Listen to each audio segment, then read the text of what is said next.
Chair now recognizes Mr. Langworthy for 5 minutes from New York. Thank you very much, Mr. Chairman, and thank you to our witnesses for joining us here today.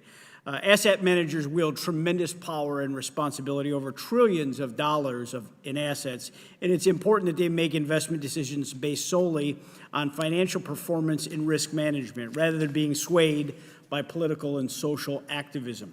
Now, while some view ESG policies and initiatives like Climate Action 100+ as a noble cause, it's important to remember that the companies targeted by these initiatives are also vital to the American economy and provide jobs and livelihoods to millions of our citizens.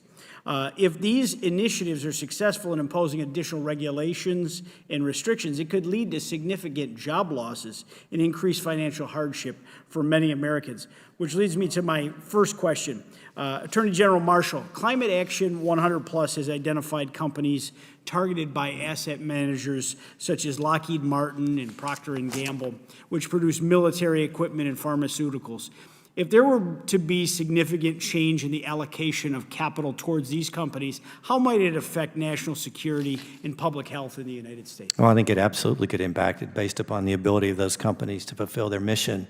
But Congressman, one thing that's been talked about here is the market. And what has been ignored by your colleagues on the left is the fact that the market's not driving individuals to boycott certain segments of industry.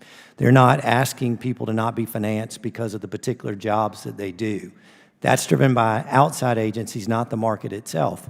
We need to let the market prevail, and if we do so, we have the opportunity to provide goods and services not only to the people of this country, but also to be able to maximize the value to investors. Thank you. The list also comprises energy producers and utility companies that rely on fossil fuels. If a shareholder proposal were to mandate a company like Xcel Energy, which provides natural gas and electricity to millions of Americans, to entirely abandon fossil fuels, how might that impact the customers and the employees of that company?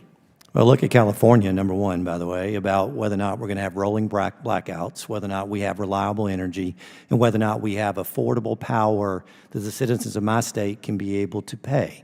When we have this radical transformation of energy policy, not dictated by the body in which you sit, but instead by global elites, then there's not the opportunity to debate what are the consequences of those decisions.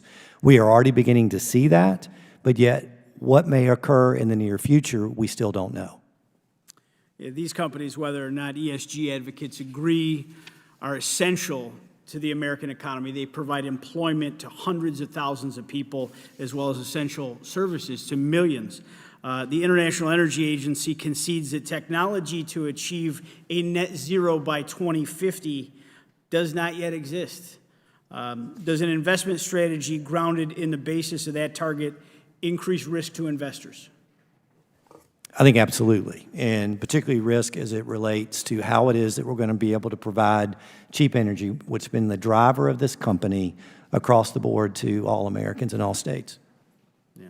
America is already in an energy price crisis, but if these major energy producers, they lose their financial backing or they're forced to abandon fossil fuels, would either of the attorney generals can answer this, would you expect energy prices to rise if they lose significant financial backing?